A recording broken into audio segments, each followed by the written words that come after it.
پہاڑوں میں چلے جاتے تھے، بستیوں سے الگ ہو جاتے تھے، انسانوں سے الگ ہو جاتے تھے. کیوں وہاں جا کے رب کو پہچان لیتے تھے؟ کیوں وہ صرف رب کو سوچتے تھے. وہ صرف رب کو سوچتے تھے. اور جب رب کو پہچان لیتے تھے تو پھر کوئی مورکھ نہیں بنا سکتا تھا ان کو. اب پھر دنیا کے سارے مورکھ جا کے وہاں سر پٹکتے تھے.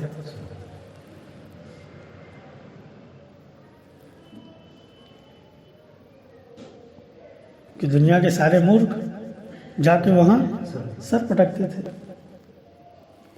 کہ حضرت ہمارے لیے دعا کر دیں تو کچھ کام چل جائے، کچھ ہمارا مسئلہ حل ہو جائے، کچھ یہ ہو جائے، کچھ وہ ہو جائے. اس لیے انسانوں کی محنت کا میدان وہ انسان کی ذات ہے. رب یہاں ہے، ہم پتہ نہیں کہاں کہاں تلاش رہے ہیں.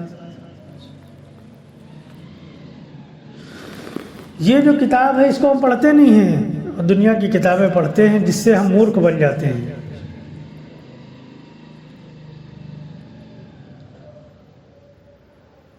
اللہ والے بننا ہے تو اپنی کتاب پڑھو جو اس نے عطا کی ہے. اب دلیل اور بحث تو بہت ساری ہے. دنیا میں سب دلیل اور بحث ہی پر تو کتابیں بھری پڑی ہیں، اور دلیل اور بحث پر مذاکرے بھرے پڑے ہیں، اور مناظرے بھرے پڑے ہیں. کوئی مان گیا؟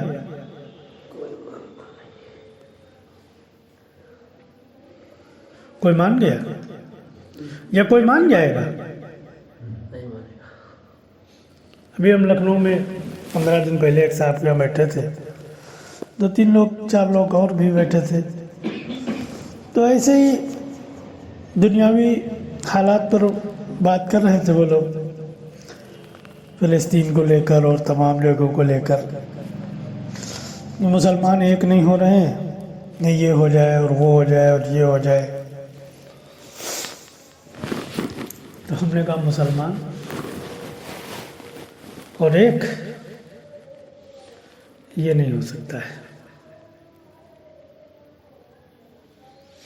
کہنے کیوں نہیں ہو سکتا ہے؟ کیسے ہو جائے گا؟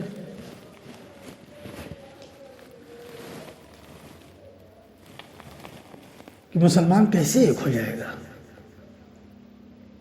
کہ مسلمانوں نے جن کو اپنا پیشوا بنایا ہے انہوں نے تو فرقہ بندی کی ہے. وہ تو ہم کو اور آپ کو بیوقوف بناتے ہیں، ہمارا تمہارا مال لیتے ہیں اور اس سے اسٹیج سجاتے ہیں، جلسے سجاتے ہیں. ایک سیاہ بھی بیٹھا ہے، ایک سنی بھی بیٹھا ہے، ایک دیوبندی بھی بیٹھا ہے، ایک جماعت اسلامی بھی بیٹھا ہے، ایک پنڈت جی بھی بیٹھے ہیں، ایک سردار جی بھی بیٹھے ہیں، اور ایک جو ہے وہ عیسائی مذہب کے ماننے والے بیٹھے ہیں. اور سب کو اپنا اپنا لفافہ ملا، نکل گئے، سب لفافے میں بیٹھے ہیں.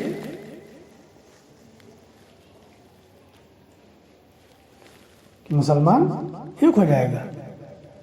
ہم نے کہا مسجدیں الگ ہو گئی مسلمانوں کی. کسی عوام نے الگ کیا ہے یا علماء نے الگ کرایا ہے؟ کس نے الگ کرایا ہے؟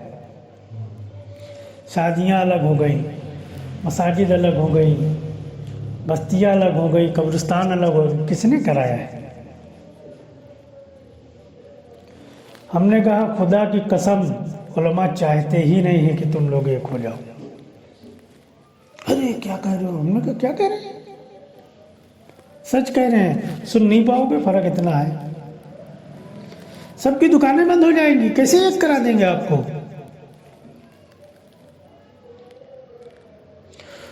ہم نے کہا کوئی حکومت کر رہا ہے اس بنیاد پر کہ دیکھو مسلمان تمہارے اوپر حاوی ہو جائیں گے، پاکستان چڑھ جائے گا، یہ ہو جائے گا، وہ ہو جائے گا.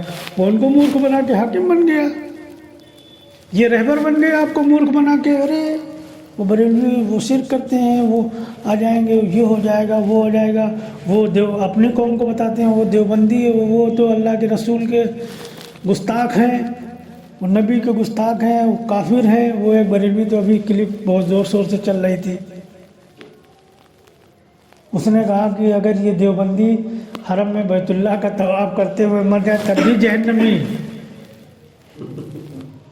اور اپنے بارے میں کہا کہ ہمارا آدمی اگر بیت الخلاء میں مر جائے تب بھی جنتی۔ تو ایسے ایسے بتایا جا رہا ہے عوام کو۔ ہم نے کہا یہ کبھی نہیں چاہتے ہیں۔ دنیا کے اندر آخری نبی آنے کی جو خبر تھی وہ اس یہودیوں کے پاس تھی۔ کس کے پاس تھی؟ یہودیوں کے پاس۔ یہودیوں نے بہت انتظار کیا کہ آخری نبی آئیں گے، لیکن ان کا دین جو ہے وہ دین میں اپنے بڑوں کو پیشوا بنا چکے تھے، جیسے آج ہم لوگ بنائے ہوئے ہیں۔ آج ہم لوگ بھی بنائے ہوئے نا، ایسے ہی وہ بھی بنا چکے تھے۔ اب جب مکے میں سنا کہ اللہ کے کوئی آیا ہے، کوئی شخص ہے جو آخری نبی ہونے کا دعویٰ کر رہا ہے، تو اس قوم کے لوگوں نے ایک جماعت کی شکل میں چند احباب کو جو اپنے بڑے جن کو مانتے تھے ان کو بھیجا کہ جاؤ پتہ کرو یہ سچائی ہے یا کیا ہے، فراڈ ہے، جھوٹ ہے یا حقیقت ہے کہ آخری نبی اگر آ گئے ہوں تو چلو بھائی ہم لوگ چلیں ان کے پاس اور ان کی اتباع میں زندگی گزاریں۔ اب یہ سب آئے اور آنے کے بعد اللہ کے نبی سے ملاقات کی تو دیکھا ارے آخری نبی تو یہی ہے، لیکن اب قوم کو بتا دیں گے تو قوم تو بھاگے گی ان کے پاس، پھر ہماری حیثیت کیا بچے گی؟ ہم تو عام آدمی ہو جائیں گے، ہم تو بنے بنے چودھری۔ تو لوٹ گئے۔ تو انہوں نے آپس میں مشورہ کیا کہ کہہ دیں گے کہ وہ جھوٹے ہیں۔ ان کے ساتھ ایک غلام تھا، خادم تھا سفر کے لیے، پہلے لوگ لے کے چلتے تھے ناشتہ واسطہ بتلانے کے لیے، خدمت کے لیے، جانور کا چارہ لائے گا، سب ضرورت پہلے خادم لے کے چلتے تھے۔ تو جب وہ مدینے سے کہیں جا کے سفر پہ پہلا قیام کیا، اس نے جو خادم تھا، غلام تھا، اس نے خادم تھا، اس نے غصے میں آ کے اللہ کے نبی کو گالیاں کرنا شروع کی۔ کس لیے؟ کہ یار دنیا میں ایسے بھی انسان ہیں جو جھوٹی نبوت کے دعویٰ کر دیتے ہیں، اس کے خیال میں تو یہ تھا، یہی بتایا تھا اس کو ان لوگوں نے۔ تو وہ گالی بکنے لگا، تو اس میں سے ایک نے کہا کہ دیکھو ان کو گالی نہ دو۔ گالی کیوں دے رہے ہو؟ تو اس نے کہا گالی نہ دے ایسے شخص کو جو جھوٹی نبوت کے دعویٰ کر رہا ہے، اس کو گالی نہ دے تو کیا کریں پھر اس کو؟ اس کے منہ سے نکل گیا دیکھو گالی نہ دو، وہ جھوٹے نہیں ہیں، وہ سچے ہیں۔ تو کہا جب سچے ہیں تو آپ لوگ واپس کیوں آئے؟ یہ کیوں کہا؟ تو کہا اگر یہ سچائی ہم اپنی قوم کو بتا دیں گے تو ہماری حیثیت ختم ہو جائے گی۔ کیا کہا؟ تو اس نے کہا بھاڑ میں جائے تمہاری حیثیت، اپنی حیثیت روکو، ہم تو چلے مدینہ۔ تو دیکھو اس نے ٹھکرایا پہلے ان کو، چلایا۔ تو یہی حال ہمارے یہاں ہے، یہ کبھی نہیں چاہتے تم ایک ہو جاؤ، اسی لیے سب نے لکھا پڑھی کر رکھی ہے ایک دوسرے کے خلاف۔ آپ دکھاؤ گے کہ دیکھو بریلوی کافر ہیں، وہ دکھائیں گے دیکھو دیوبندی کافر ہیں۔ سب سے بڑے جہنمی دیوبندی ہوں، کہیں گے بریلوی ہیں، کہیں گے سیاہ ہیں، کہیں گے فلاں ہیں۔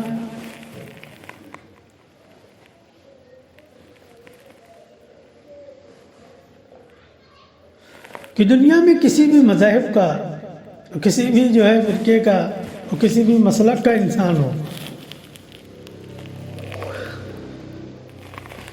کہ جس نے اس کو ٹھکرا دیا اور رب کو پہچان لیا، کیا سمجھتے ہیں کہ بس ہم ہی ٹھیکیدار ہیں نا؟ کس نے اپنے اوپر کتنی محنت کی اور رب کو کیسے پہچانا ہے، یہ تو قیامت میں پتہ چلے گا۔ یہ تو اس دن پتہ چلے گا، جس دن چھانٹ کے سب الگ کیے جائیں گے کہ ارے ہم تو ان کو بت پرست سمجھتے تھے، ان کو تو ہم کافر سمجھتے تھے، ان کو ہم فلاں سمجھتے تھے، یہ کیسے آج اللہ کے مہمان خانے میں؟ تو ایک کوٹے نماز ہی نہیں پڑھے ساری زندگی، یہ کیسے؟ کہ رب کو پہچاننے میں، اللہ نے اپنے آپ کو پہچاننے میں کسی انسان کو محتاج نہیں بنایا ہے، جس کو محتاج بنایا اس کو معاف بھی کیا ہے۔ نہیں، یہ کیسے ممکن ہے کہ ایک انسان پیدا ہو رہا مسلمان کے گھر میں، اور ایک انسان پیدا ہو رہا ہے جو ہے پنڈت جی کے گھر میں، ایک انسان جنگلوں میں پیدا ہو رہا ہے، ایک انسان جو ہے وہ شہروں میں پیدا ہو رہا ہے، ایک انسان مدرسے میں پڑھانے والے کے یہاں پیدا ہو رہا ہے، ایک انسان جو ہے گرجا میں خدمت کرنے والے کے یہاں پیدا ہو رہا ہے۔ تو اللہ ہی تو ہر جگہ بچے پیدا کر رہے ہیں۔ تو چلو جن کو قرآن، جن کو حدیث، اور جن کو کتابیں، اور جن کو مدارس، اور جن کو فلاں فلاں، جن کو ہم حق سمجھ رہے ہیں کہ جن کے ہاں یہ نظام ہے، چلو ان کے بچوں کو تو چلو شروع سے کچھ نہ کچھ بتا دیا گیا، کلمہ یاد کرا دیا گیا، اللہ کا کبھی نام ان کے سامنے آ گیا۔ کتنا ہی ماڈرن مسلمان ہو، اللہ کا نام تو بچے کو کبھی نہ کبھی آتے ہی ہے۔ کبھی زندگی میں اس نے مسجد تو دیکھی، بھلے اپنے فرقے کی دیکھی ہو، لیکن وہ جو پجاری کے گھر میں پیدا ہوا وہ مسجد نہیں جانتا، وہ قرآن نہیں جانتا، وہ حدیث نہیں جانتا، وہ 4 امام نہیں جانتا ہے۔ اور اس کو بھی چھوڑو کہ جنگلات میں جو انسان ہیں، پہاڑوں میں جو ہیں، جہاں ہم انسانوں سے کٹے ہوئے ہیں، وہاں بھی تو اللہ ہی بچے پیدا کر رہے ہیں۔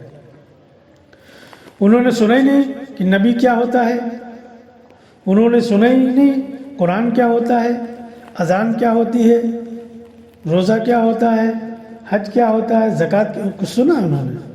مر جاتے نہیں مر جاتے، ان کو کیا ہوگا؟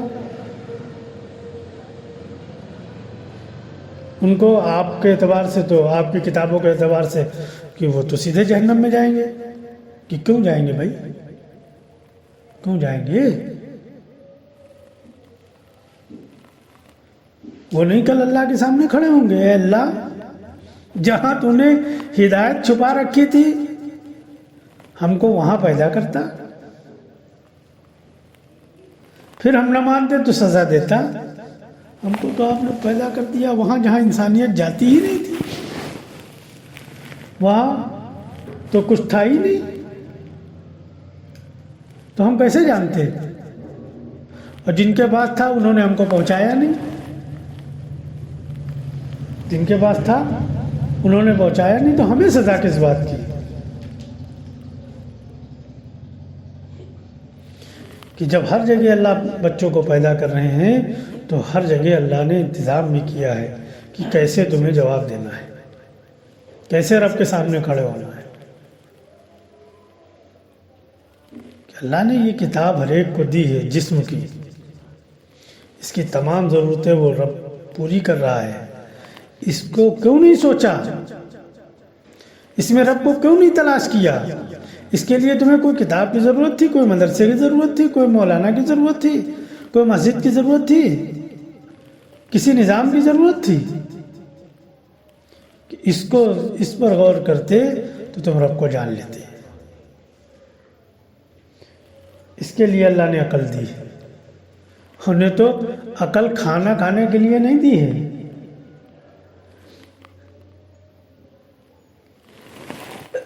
کھانا تو تمام مخلوق کھا رہی ہے، اور تمام مخلوق بغیر محنت کے کھا رہی ہے، بغیر کچھ کیے کھا رہی ہے،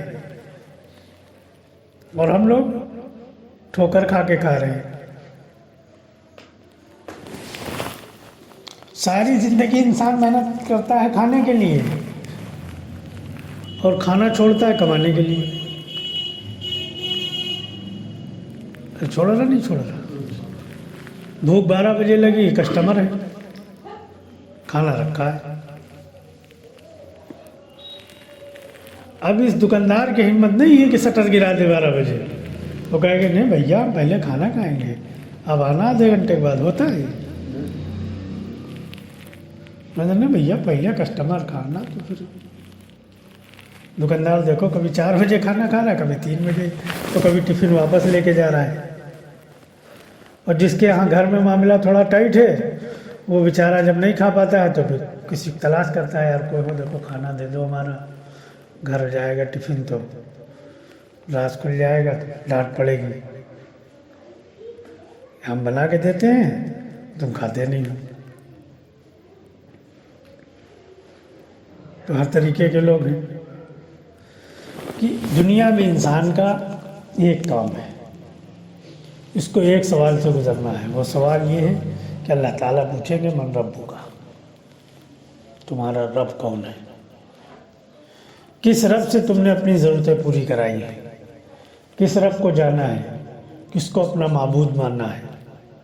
ہاں، یہ انسان کی ساری زندگی کی محنت کا میدان ہے اور ساری زندگی کا نچوڑ ہے۔ اب اس میں جتنا آپ گھستے چلے جاؤ گے اتنا آپ کو رب، اپنے آپ کو رب کے قریب پاتے چلے جاؤ گے۔ اس کا کوئی پیمانہ، کوئی میٹر نہیں کہ اس کو سمجھایا جائے، اس کو